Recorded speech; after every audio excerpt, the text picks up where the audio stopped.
I heard their voices before I saw them. The door to my hospital room was slightly ajar, just enough for the whispers to slip through. My children, Daniel, Vanessa, and Robert, stood in the hallway speaking in the low, efficient tones of business people dividing assets, not a family waiting for their mother to recover. The beach house should fetch at least $2 million in this market, Daniel said, always calculating, always precise. What about Mom's jewelry? Vanessa asked, her voice bright with false innocence. The sapphire set Dad gave her must be worth something. Robert added, I've already contacted a buyer for the art collection.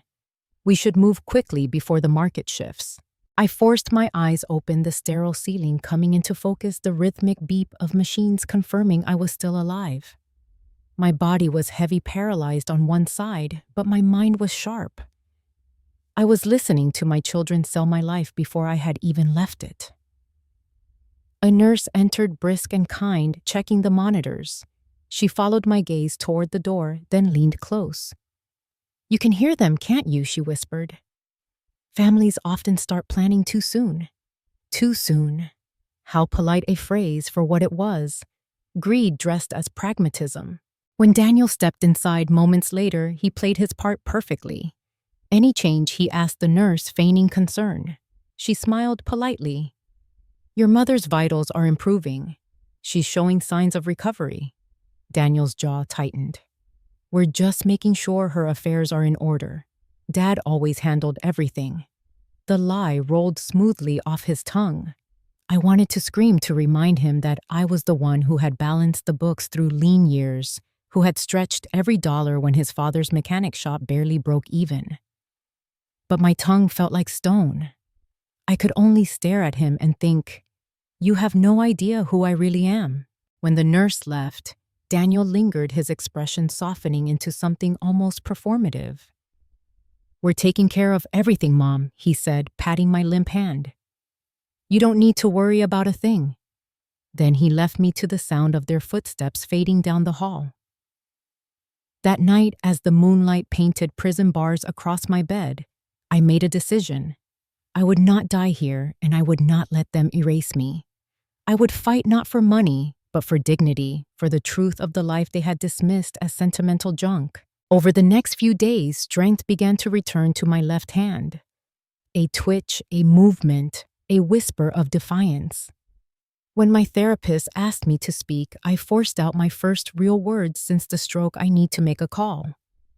The nurse blinked. Who would you like to call? I took a breath. My lawyer. 2 hours later, I spoke with Harold Winters, the man who had helped Richard and me plan every detail of our estate. My children are selling the beach house, I rasped. They can't. Not yet. His voice came calm and steady. Don't worry, Victoria. I'll handle it. There are safeguards in place. Do you want them informed about your recovery? No, I said. Let them be surprised. When Harold arrived the next day, he wasn't alone. My granddaughter Lily came with him, eyes red-rimmed, but shining with relief. Grandma? She whispered, gripping my hand gently. They told us you might never wake up. I squeezed her fingers. I always wake up, I managed to say. Harold cleared his throat. Lily reached out to me herself. She's been worried. And she's right to be. Your children are proceeding with the sale. Lily's voice trembled. They're calling it pre-inheritance planning. They've already found buyers for your condo furniture. Her words sliced deeper than any scalpel. They act like you're already gone. I studied her face, the only one in this family that still carried untainted compassion, and I whispered, help me. Pretend I'm still weak. Watch them. She nodded immediately, determination flickering through her tears. Anything, Grandma? Harold slid a phone into the drawer by my bed. For private calls, he said quietly, use it only when you're alone. Then he added, there's another development. Daniel's facing trouble with the title search. Something about the beach house isn't matching the records. I smiled faintly for the first time in weeks. Good, I whispered. That night, I dreamt of Richard, the steady warmth of his hands guiding mine as we signed the papers that had changed everything 8 years earlier. The beach house had never truly belonged to our children. It had been a promise, a repayment of a debt, and a secret Richard and I had chosen to keep for reasons our children would never understand. Until now. When dawn came, I felt strength flow back into my body, not from medicine, but from purpose. My children thought I was finished. They had mistaken silence for surrender. They were wrong. I had just begun to fight.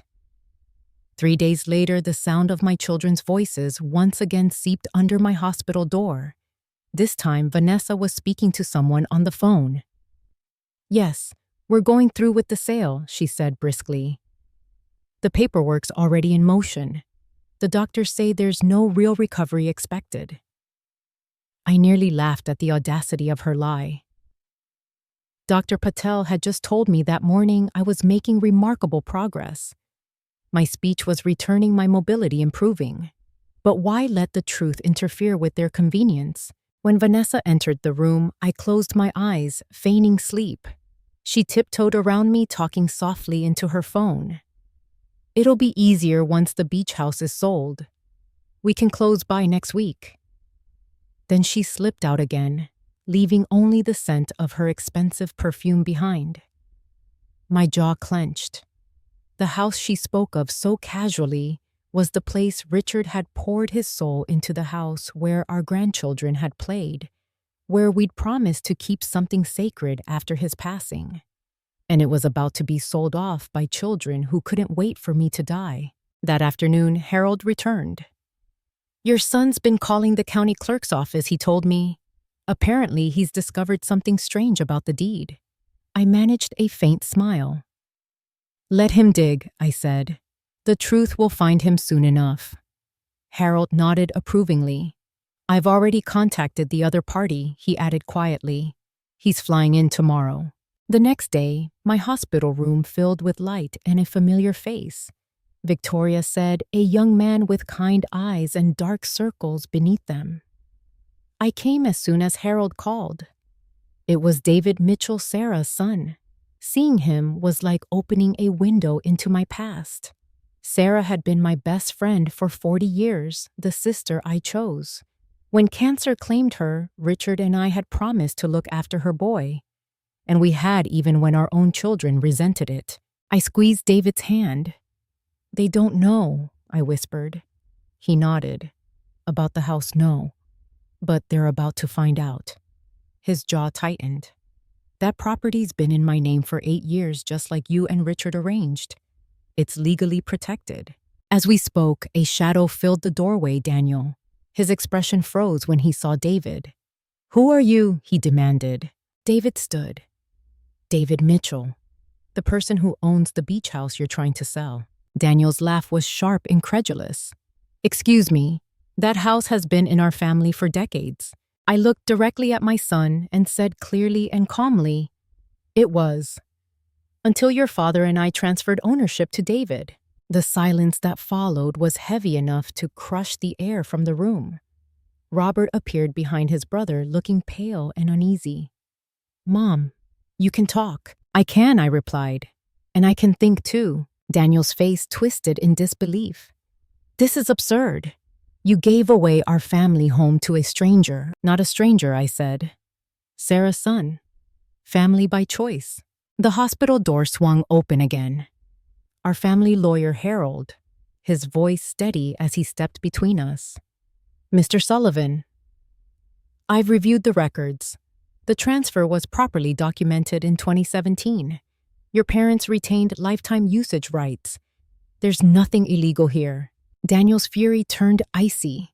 "Why would you do that, Mom? To punish us?" "No," I said softly. "To teach you." The words struck him like a blow.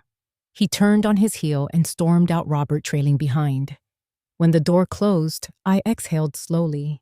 My hands trembled, but my heart felt lighter. The first truth was out. Later that evening, Vanessa arrived. She had heard everything, of course. News traveled fast in our family when inheritance was involved. "Tell me this isn't true," she said, standing at the foot of my bed, eyes wide. You gave away the beach house to some outsider. I regarded her evenly. My house, my decision. That was supposed to be ours, she said, voice shaking between outrage and disbelief. Dad worked his whole life for that. Your father worked for more than property, I replied. He worked for meaning. You wouldn't understand that because you measure love in real estate. Her eyes flashed.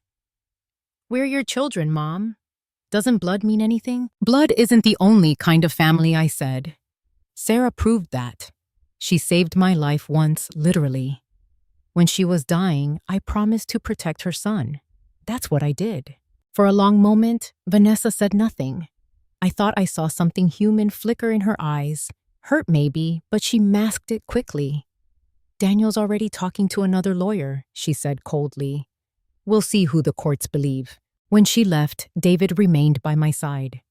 You knew this day would come, he said softly. I did, I replied. But I also knew that truth has a way of surfacing at the right time. He smiled faintly. So what now? Now, I said, we let them see who I really am. That night, I felt the weight of years settle over me. Not exhaustion, but resolve. My children had mistaken silence for weakness, generosity for foolishness. They would soon learn otherwise.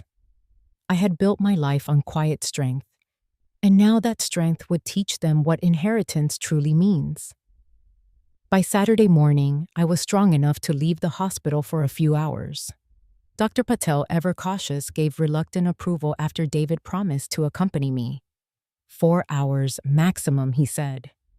No stress. But stress was exactly what I intended to face. The drive to my condo felt surreal. Outside Los Angeles shimmered in the sun, unaware that my family was dismantling my life inside those walls. As we neared my street, I saw the signs, first neon posters screaming, "Estate sale, everything must go." Each arrow pointed toward the building that had been my home for 15 years. David parked a block away. Are you sure about this? He asked. We can still turn back. No, I said. I need to see what greed looks like up close. When we reached the lobby, a line of strangers stood waiting, sipping coffee, holding numbered tickets. Through the open door, I heard drawers slamming, voices haggling over prices. My chest tightened. It wasn't just a sale, it was a funeral without mourning. Inside, Vanessa stood at the center of it all, clipboard in hand, directing traffic. Daniel polished and impatient handled negotiations. $700 for the silver service, he told a customer. Take it today and I'll throw in the tray. I bit the inside of my cheek to keep from crying. That silver had been in Richard's family for 4 generations. We moved quietly through the rooms. My bedroom smelled of strangers' perfume. In my closet, my clothes hung like corpses waiting to be claimed. In Richard's study, a man measured his antique desk, the same one where he'd written me love letters during our first year of marriage. Then, in the living room, I saw her Lily. My granddaughter stood guard over a small stack of albums and papers, arguing with a middle-aged woman holding my photo albums. These aren't for sale, Lily said firmly. They're private. Daniel appeared, irritation flickering across his face. Lily, we've been through this. Everything goes unless it's already tagged for family. These are family, she shot back. Her letters. Dad's photos. Daniel sighed dramatically. Fine. Put them in my car. Just move it along. Lily gave me a discreet glance, eyes wide but steady, then mouthed, Follow me. We slipped into the pantry out of sight. She set the rescued albums on a shelf and threw her arms around me carefully. Grandma? She whispered, trembling. This is awful. They're selling everything. I know, I said softly. But you've done enough. You've kept what matters. They found the safe, she added urgently. Mom's having someone come drill it open this afternoon. David stiffened. The safe. My pulse quickened. Inside that safe were our most personal documents, love letters, the trust papers, even the original deed transferred to David. Harold has copies, David assured me. Everything is legally protected. Still, the thought of my children pawing through Richard's words made me ache. Vanessa's voice cut through the pantry door. What's going on in there? She froze when she saw me. Mom, what are you doing here? I met her gaze steadily. Visiting my home. While it's still mine. Her mouth fell open. You checked yourself out of the hospital. Are you insane? You just had a stroke. Doctor approved, I replied calmly.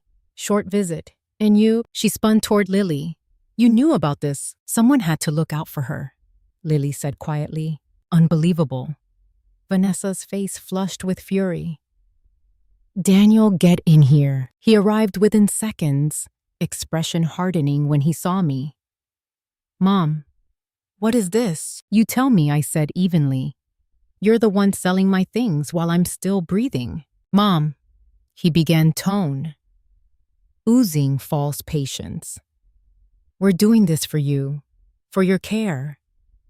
The doctor said. Liar, I interrupted, my voice steady as steel. Dr. Patel said, my prognosis is good. You never asked. You never wanted to know. The room fell silent. For once, Daniel had no answer. David stepped forward. I think that's enough for today. I nodded, suddenly exhausted. Enjoy the sale, I told my children as David turned my wheelchair toward the door. Everything has a price, even lessons. Back at the hospital, Harold was waiting, his normally composed face tight with concern. They drilled the safe open an hour ago, he said. Daniel has the contents. I exhaled slowly. Then it's time. Victoria, Harold warned gently. You've been through a lot. Maybe wait until you're stronger. No, I said. No more waiting. 20 minutes later, Daniel stormed into my room, folder in hand, fury burning in his eyes. What the hell is this, Mom? Some kind of trust. Giving half your estate to David with conditions for us. You've been plotting this for years. I met his anger with calm. Sit down, Daniel. It's time you understood. I don't need to sit, he barked. You've betrayed your own family. I folded my hands, my voice clear and steady. No, son. I'm saving it. He stared at me, momentarily speechless. You'll see, I continued quietly. The truth doesn't vanish because you ignored it. It only waits. Outside, the monitors hummed steadily. My heart was strong. My mind was sharper than ever. The storm I had set in motion was gathering strength, and my children had no idea that the next wave would change everything they believed they were entitled to. The next morning, my hospital room became a courtroom of sorts. Daniel returned, dragging Robert with him, both tight-lipped and angry. You've gone too far. Mom. Daniel began tossing the folder onto my blanket. This trust is insane. Half the estate to some outsider and the rest tied up in ridiculous conditions. Community service, financial reviews. We're not children. I looked at him evenly. Then stop acting like them. Robert hesitated, glancing at the papers. Mom, is this true? Did you and Dad really set this up? Every word I said. Your father and I built this together. His signature is on every document. Daniel let out a sharp laugh. That's impossible. Dad was already sick when these were signed. You manipulated him. At that, Harold stepped forward from the corner where he'd been quietly observing. Mr. Sullivan, your father was fully competent at the time. There are witnesses and notarized evaluations to prove it. Robert sank into the chair beside my bed, rubbing his forehead. What about the conditions? What exactly do they mean? Harold explained calmly. Each of you must complete 500 hours of community service, demonstrate responsible financial management for 18 months, and participate in a philanthropic initiative. Upon completion, your portions of the trust are released. Daniel's jaw tightened. This is absurd. I don't have time for charity work. You had time to sell my life while I was unconscious, I said softly. You'll find time for this. For a moment, no one spoke. Even Daniel couldn't meet my eyes. Finally, Robert broke the silence. Mom, why didn't you tell us any of this? Would you have listened? I asked. When we helped Sarah's son through medical school, you all called it wasteful. When we bought the beach house, you thought it was indulgence. You never cared why, only what you'd get from it. Daniel folded his arms, sneering. So this is punishment? No, I said. It's education. The room crackled with tension. Robert's gaze softened first. Maybe Dad was right, he murmured. Maybe we did lose sight of what mattered. Daniel's eyes darted to him in disbelief. You can't be serious. I am, Robert replied quietly. I called the local literacy center this morning. They need volunteers. I start next week. Daniel stared at him as if he'd spoken another language. You're actually playing along. It's not a game, Robert said. It's an opportunity to do something that isn't about money. I felt a sting of tears behind my eyes. Your father would be proud. Daniel stormed toward the door. This isn't over. We'll contest everything. Harold didn't even flinch. You can try, but you'll lose. The trust is ironclad. When they were gone, the room fell silent again. David stepped out from behind the curtain where he'd been quietly waiting, his expression calm but firm. He's not going to stop, you know. I know, I said. But truth always outlasts anger. That afternoon, the world outside my window glowed gold with sunset. I thought of Richard, how we'd sat at that same hour talking about the future. He'd worried about what wealth would do to our children. He'd said, if we give them everything, they'll value nothing. He'd been right. The next day brought a softer visitor, Robert, again. He carried a small potted orchid. I rescued this from your condo, he said sheepishly. Dad gave it to you for your anniversary. I smiled, touched. You remembered. He sat folding his hands. I've been thinking about what you said. About Sarah. About promises. I looked through old photos last night. She was there for everything. I'd forgotten. Children forget, I said gently. Adults remember or learn to. He hesitated. Daniel found some of your old investment records. He's trying to access your accounts. My heart clenched. Without permission, Robert nodded. He says it's for your medical care, but I told him it's theft. He didn't like that. I called Harold immediately. Within hours, additional locks were placed on every account. Don't worry, Harold assured me. He can't touch a cent. Later that day, Lily and David visited. Lily's eyes shone with excitement. Grandma, Uncle Daniel came to our house this morning trying to turn Mom against you, but she defended you. She said selling your things was wrong. That surprised me more than anything. Vanessa, Lily nodded. She's still upset, but I think seeing you stand up to them changed her. David added, Daniel also called the hospital trying to bar me from visiting. Dr. Patel shut him down immediately. I couldn't help but smile. Good man. Lily took my hand. I've been thinking about med school, she said shyly. David's been helping me. I think I really want to do it. Follow that instinct, I told her. Healing is the noblest work there is. As they left, I felt the beginnings of something like hope. Maybe the next generation would be different. By week's end, I was strong enough to walk again with a keen and fierce determination. Where to first? David asked as he helped me into the car. The beach house, I said. It's time to bring everyone together. When we arrived, the ocean stretched before us, endless and calm. The house stood just as it always had, weathered cedar open windows, the scent of salt and memory. Waiting for us were Vanessa and Robert, their faces uncertain but open. Only Daniel was missing. Why here? Vanessa asked quietly. Because truth belongs where it began, I said. This house holds everything you've forgotten. The conversation that followed would change all of us forever. I settled into my favorite armchair by the big window overlooking the ocean, the same view Richard had loved most. The waves rolled in steady and calm, as if nothing in the world could disturb them.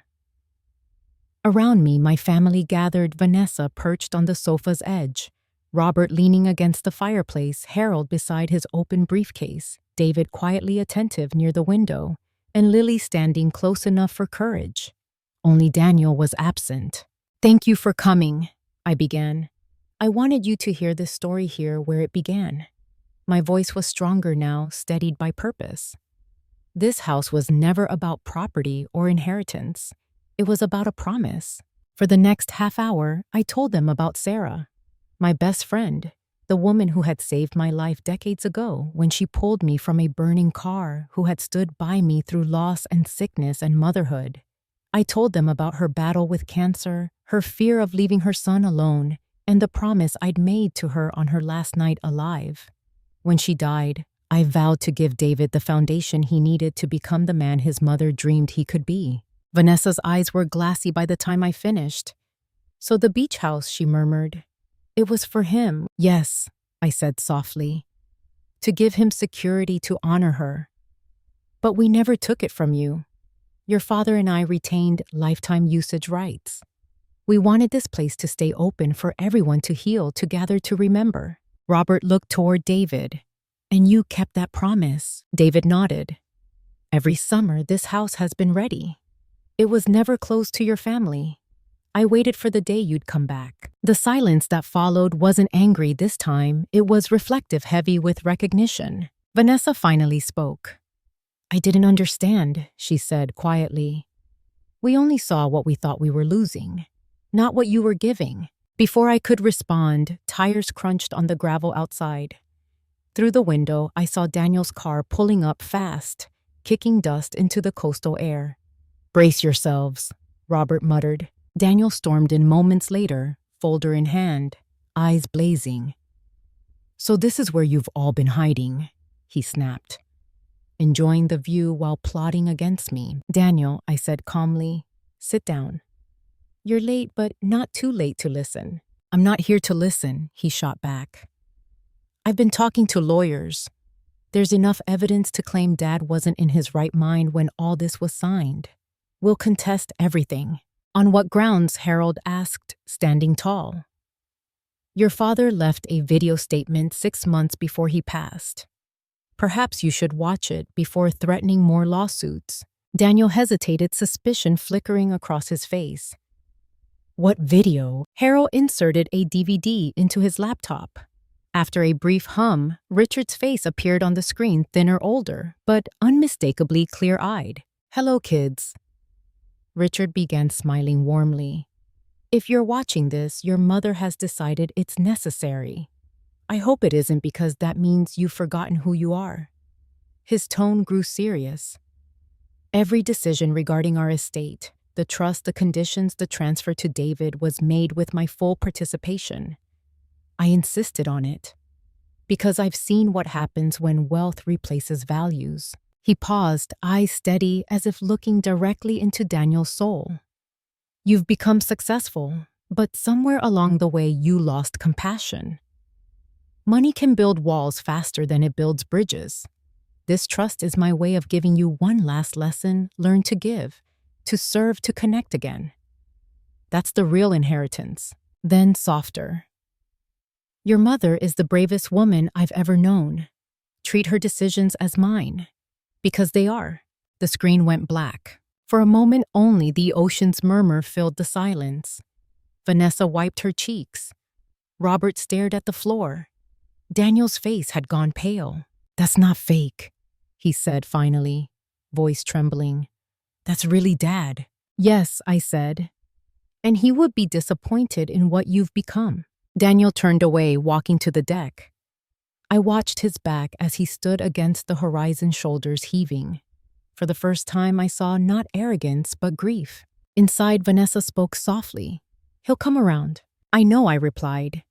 "He just needs time to remember the man his father raised him to be." As the sun set, the tension began to ease. Vanessa poured coffee for everyone. Robert started asking David about his work, and Lily pulled me close to whisper, "You did it, Grandma. You saved more than the house you saved us." I smiled. Not me. The truth did. Weeks passed, and slowly the fractures in our family began to mend. Robert threw himself into his volunteer work. Vanessa joined a women's shelter to teach financial literacy. Even Daniel softened, first through brief emails, then phone calls, until one afternoon, months later, he appeared at the beach house with news. He looked older, somehow, less certain, but more human. "Mom," he said, sitting beside me on the deck, "I've been volunteering with a financial literacy program for low-income families. You were right, it changes you." I reached for his hand. "Your father would be proud." He smiled faintly. "Amanda's pregnant. We're naming the baby Sarah." Tears stung my eyes. Perfect. That winter, the whole family gathered again at the beach house, this time by choice. Laughter filled the rooms where once there had been arguments. Together, we launched the Sarah Mitchell Foundation for Medical Education, providing scholarships for young students in need. David served as its first director. Lily became its coordinator. And my children at last contributed, not because they were told to, but because they wanted to. One evening, I stood alone at the edge of the shore, the waves cool around my ankles. The sky glowed gold and violet, the kind of light Richard used to call the color of peace. For the first time in years, I felt it too. True inheritance, I realized, isn't found in possessions or property. It's in the courage to forgive, the strength to change, and the love that endures even when tested. My children had learned that. So had I. If this story touched your heart, please like, share, and subscribe for more true stories about family forgiveness and finding what truly matters. And let me know in the comments, what would you choose to pass on?